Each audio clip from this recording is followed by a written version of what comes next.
Hi, I'm Ashley Walker. I'm Stephen Walker and this is Word on the Street.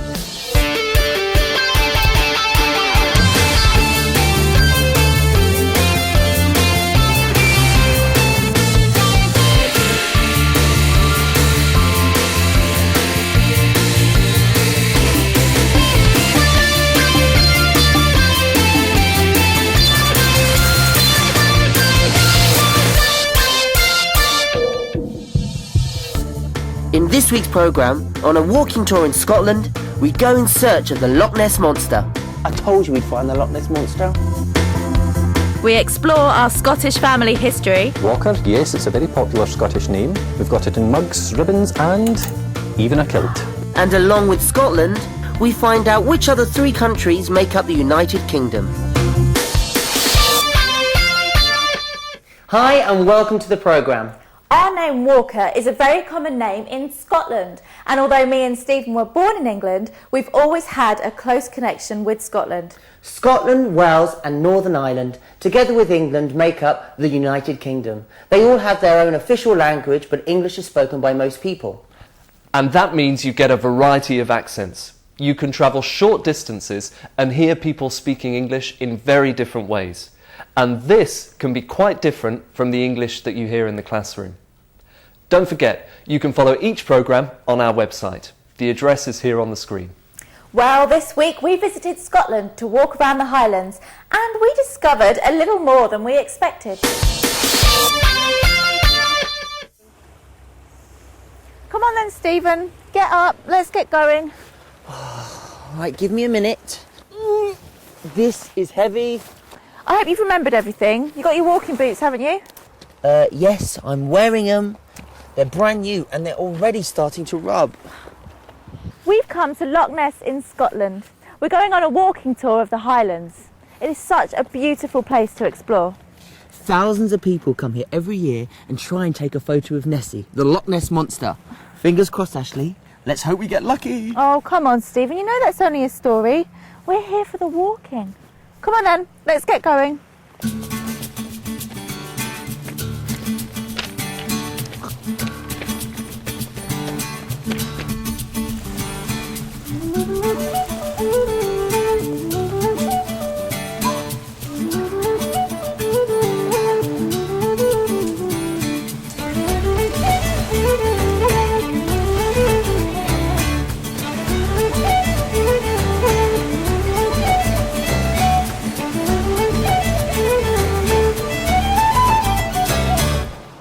Fancy a break, Stephen? Should we take a look around the visitor centre? Boring. I thought we were here to go walking. It won't take long, and you never know, you might learn something.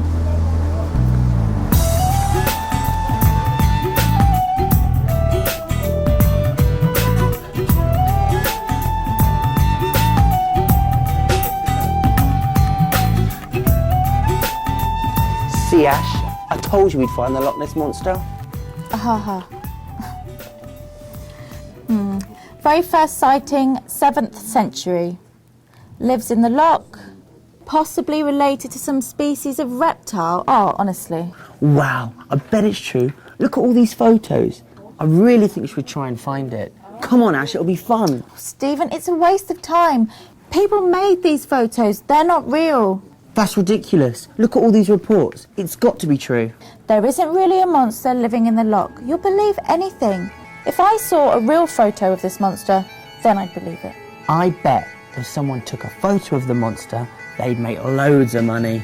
I really want to find the monster, but first I need to find a shop that sells socks. My feet are killing me. Okay then, let's head into town and get you some socks.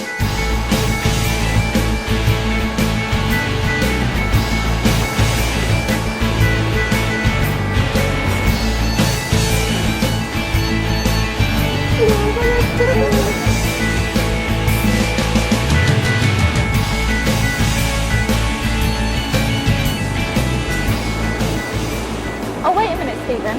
This looks interesting. I want to go in and take a proper look. That's just tourist stuff. I want to go get those socks. I'll call you when I'm done. Okay, I'll see you later.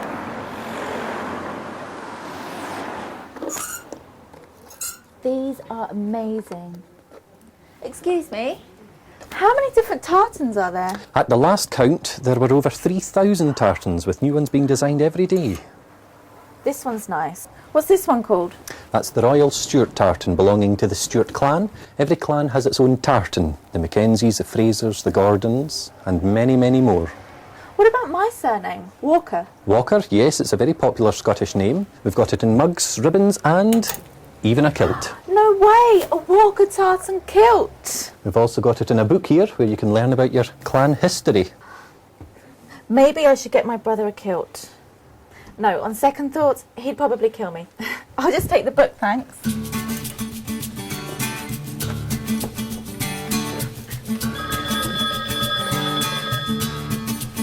Hi, Stephen. I'm all done here. Did you manage to buy some new socks? Sort of. I'll come back to the shop. I'll see you in a second. Okay. That's £2.50, please. Great, thank you. There's 5. Thank you. And £2.50 change. Thank you. Thanks very much. Stephen! What do you reckon? It suits you. We'll be back at Loch Ness later, but first, let's look through all of that with our English language expert, Rob, from the British Council. Looking good there, Stephen? I loved wearing a kilt. It must be because us Walkers are a Scottish family. But you didn't see the Loch Ness Monster. You'll have to keep watching to find out. OK, now I want to start with something you and Ashley said when you were talking about the monster.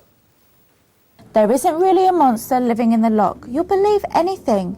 If I saw a real photo of this monster, then I'd believe it. I bet if someone took a photo of the monster, they'd make loads of money. Now, you said if someone took a photo of the monster.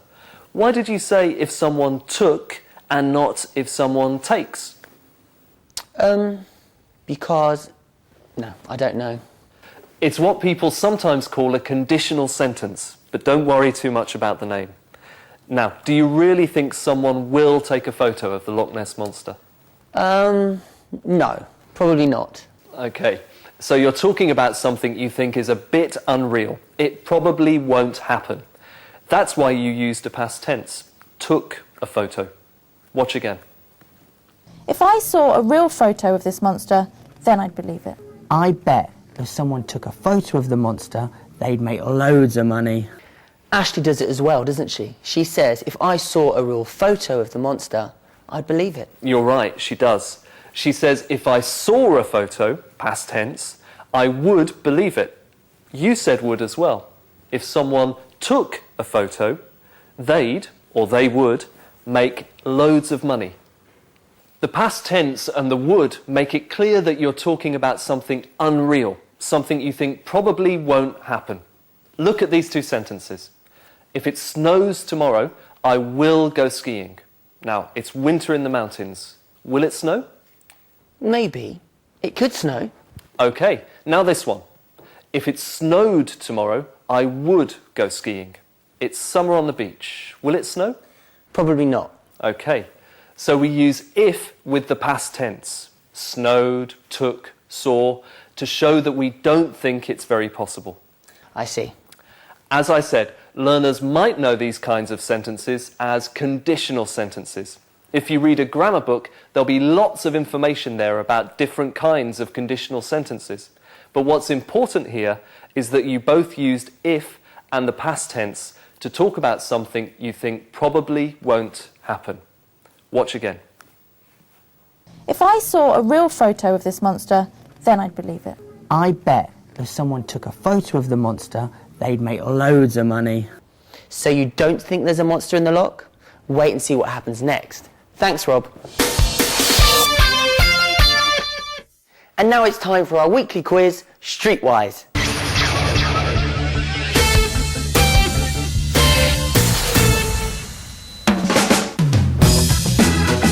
4 countries make up the United Kingdom, but which country is not represented on the Union flag? Is it Wales, Scotland, or England?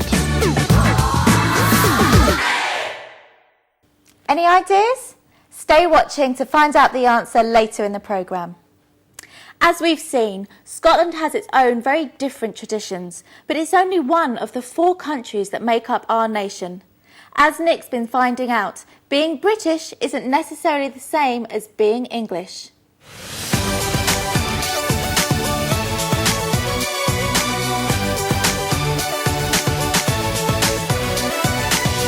This is London, and behind me are the Houses of Parliament.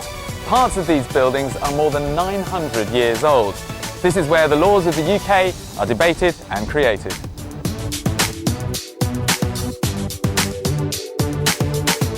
The United Kingdom is actually made up of 4 different countries: England, Scotland, Wales and Northern Ireland. Each nation has its own culture and heritage.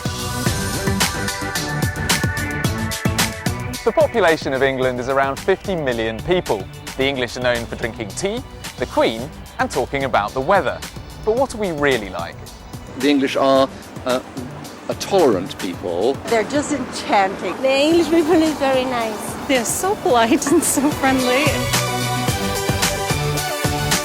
Scotland is in the north of Britain. Just over 5 million people live there. It's been part of the UK since 1707. Edinburgh is the capital city and home to the Scottish Parliament. The Parliament building is a work of art in itself. Scotland has some unique customs, wearing tartan kilts, playing the bagpipes and tossing the caber, a very large post. For over 60 years, the Edinburgh Festival has celebrated art, theatre and culture.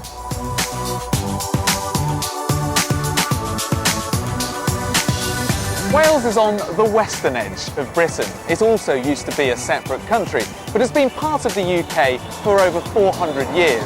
Nearly 3 million people live in Wales.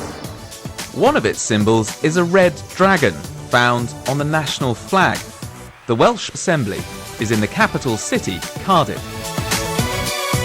The Welsh are proud of their language, and 20% of the people speak Cymraeg. Most signs are in English and Welsh.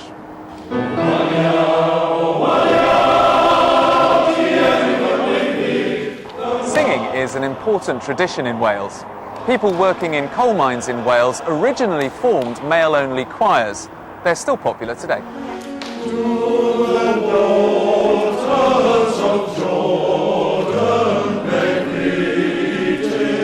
Well, I joined the choir because I met a couple of students, Welsh boys. They brought me here, loved singing. I'm in the choir. The choir sings in Welsh, so you have to be willing to try and pronounce the language, but you definitely don't have to be Welsh to be a member of the choir.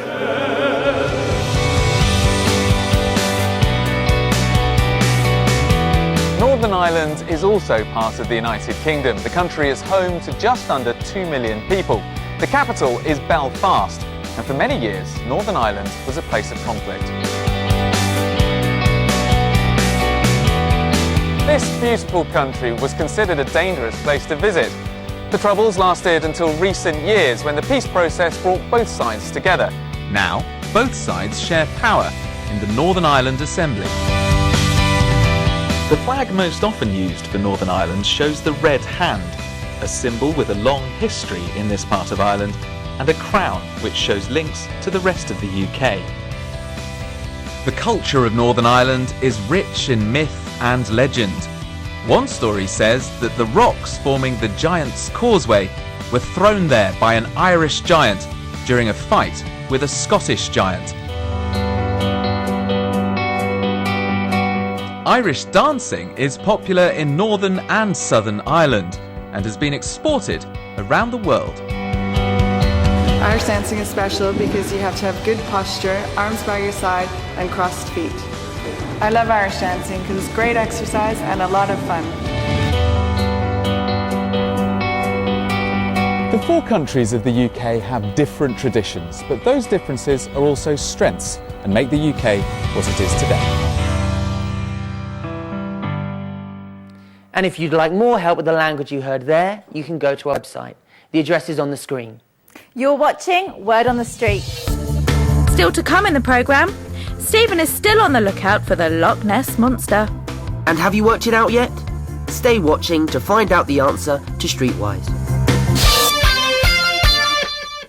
Britain has a long history of democracy. But who holds the power? Where are the decisions made? And what is the Queen's role? These are all questions we asked our expert in this week's Seat on the Street.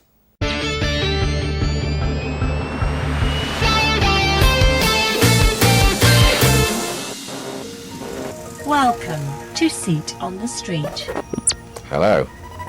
Please identify yourself.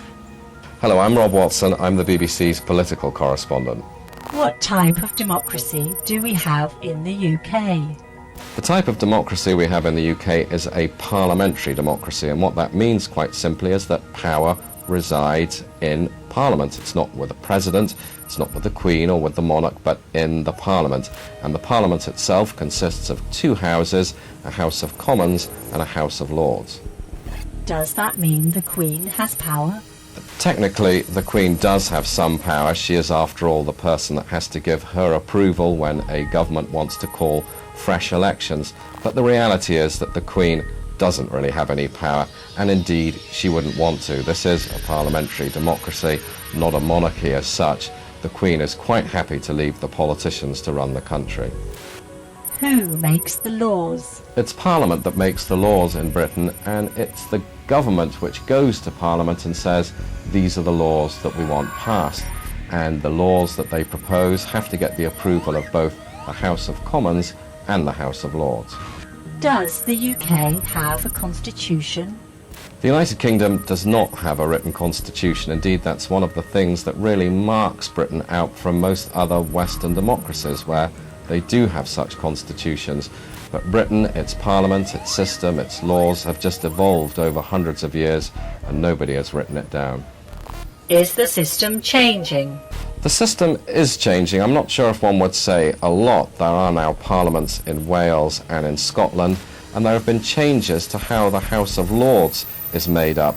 But in many ways, Britain is still a country with a strong parliamentary democracy, with most of the power in the Parliament in London.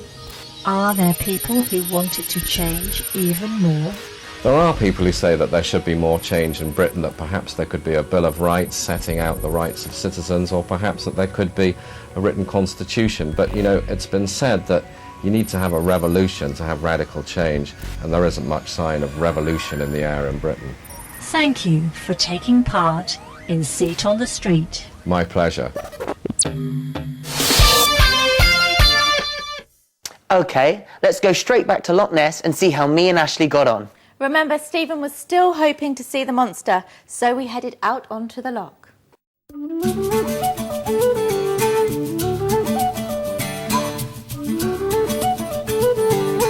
Look at this, Stephen. It says here that this castle was built in the 6th century. Stephen, can you imagine what life must have been like to live here in those days? Ashley, I need to concentrate. I don't want to miss the monster. We're here on the banks of Loch Ness, and this is Urquhart Castle. It's a wonderful place with some amazing views. And a great place to look for the monster. Oh look, they do tours of the loch. Now that would be a better way to search for Nessie, and quite a nice way to spend an afternoon. Come on, let's find out more about the boat tours.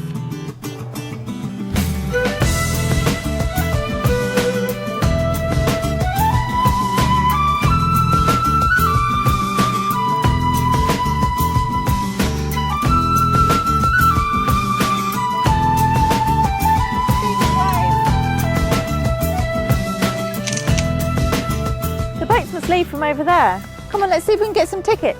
Wait a minute, Ash. I want to take a few photos. The views from here are amazing. Okay, but be quick. I don't want to miss the boat. Okay, let me take one of you over there. Left a bit. Right a bit. Perfect. Okay, shall I take one of you? Yeah, here you go. Okay, back a bit. Back a bit. Back a bit more. Oh. Lovely. Stephen, you idiot! Thanks a lot, Ashley. Come on. We don't want to miss the boat.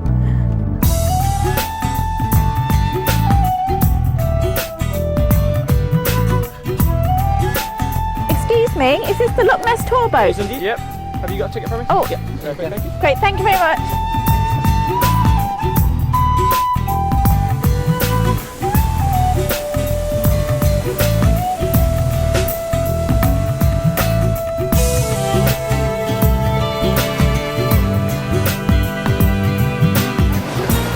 Oh, this is great. I wonder if we'll see the Loch Ness Monster. It's not real, you know. Well, actually, there have been a lot of sightings of a creature in this area. Believe it or not, that goes all the way back to the year 565. St. Columba was travelling through this part of the Highlands when he's said to have blessed the water here to rid the waters of a large creature that was plaguing the local folks. Although I would say that most of the modern day sightings, they started around the 1930s, when this road alongside Loch Ness was first built. I don't know. So do you think the Loch Ness Monster's real then? Well, there's certainly a lot of area for some creature to hide in, because the loch here is 38 kilometres long from end to end. It averages about 230 metres deep, so there's plenty of area for the monster to hide. But if you can't see it by eye, perhaps you might just like to check out the sonar in the main saloon. Sonar? Yes.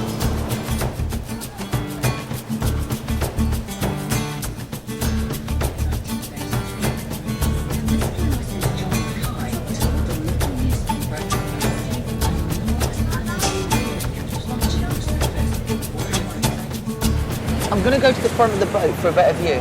Oh, wait a minute. Give me the camera and I'll take a proper photo of you. And try not to fall down this time, yeah?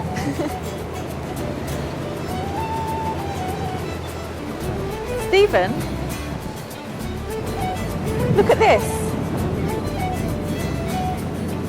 What's that? Great photo. You can make a lot of money with that. Don't you start. The castle and the boat trip look great though. Yes, it was really beautiful. Let's start with something you said at the castle. Look at this. It says here that this castle was built in the 6th century. And then something the tour guide on the boat said. Most of the modern day sightings, they started around the 1930s, when this road alongside Loch Ness was first built. We both said built. You both said was built. Watch again. This castle was built in the 6th century. The castle was built in the 6th century. Who built it? Builders? I don't know. Exactly. It's not important who built it. Ashley wasn't talking about the builders, she was talking about the castle. So she used a passive verb form. She said the castle was built in the 6th century. Watch your guide again. When this road alongside Loch Ness was first built. He's talking about the road, not who built it. So he uses a passive verb form as well. It was built.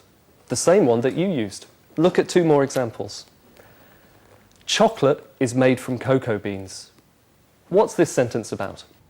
Chocolate. That's right. It tells us how chocolate is made. How about my mum makes great chocolate cakes? Well, that's about your mum. Yes. It tells us something she does. So makes is active and is made is passive. Listen out for any others. Now, two more things I want to look at quickly. Firstly, watch this. Wait a minute, Ash. I want to take a few photos. The views from here are amazing. Oh, wait a minute. Give me the camera and I'll take a proper photo of you. What did you both say? Wait a minute. Okay, what other ways do we use to ask people to wait? Wait a moment. Hang on a minute. Hang on, that's a nice one. Hang on a minute. Right, I've got some more clips for you now. I want to listen to these. I need to concentrate. I don't want to miss the monster. I want to take a few photos. Okay, but be quick. I don't want to miss the boat. Come on. We don't want to miss the boat. I'm going to go to the front of the boat for a better view. I really want to find the monster, but first I need to find a shop that sells socks. I want to go in and take a proper look. What did you hear in those clips? Wanna? Want to? Did we say it wrong? Not at all. People say wanna for want to and gonna for going to all the time. People who are learning English might find it a bit difficult to catch at first, but you quickly get used to it. And as I said, it's very commonly used. Okay, well, I don't want to say goodbye, Rob, but we've run out of time, so thanks. Now, we've just got time to find out the answer to this week's Streetwise.